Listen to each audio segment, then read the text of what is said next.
پاکستان سے علل اعلان یہ دعویٰ اور اپیل ہے کہ پاکستان کے اندر مساجد، پاکستان کے اندر اسلامی مراکز، قرآن کریم، احادیث کی کتابیں، صحابہ کرام، اہل بیت اطہار کے نام، ائمہ اربعہ کے نام، ان سب کی تقدیس کے لیے ایسا سخت قانون بنایا جائے کہ کوئی کسی شخص کے اندر یہ جرت نہ ہو کہ وہ اس کی گستاخی کر سکے، اس کے اندر یہ جرت ہی پیدا نہ ہو، وہ خواب میں بھی نہ سوچ سکے کہ میں حضور کے نام پر، اللہ کے نام پر، قرآن کے نام پر،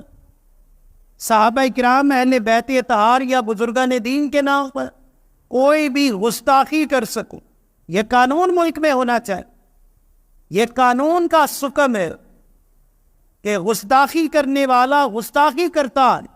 اور عوام مشتعل ہو کر قانون کو ہاتھ میں لے لیتے ہیں۔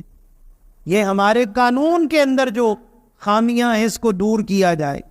اور دوسری طرف عوام الناس پر یہ لازم ہے